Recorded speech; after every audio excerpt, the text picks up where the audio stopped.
بسم اللہ الرحمن الرحیم۔ امام علی نقی علیہ السلام نے فرمایا، جو بھی تم سے دوستی قدم بھرے اور نیک مشورہ دے، تم اپنے پورے وجود کے ساتھ اس کی اطاعت کرو۔ کتاب کا حوالہ تحف العقول، صفحہ نمبر 483۔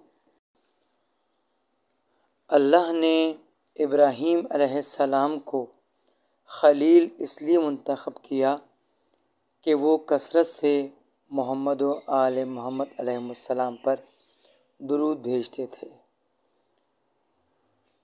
کتاب علل الشرائع، صفحہ نمبر 25۔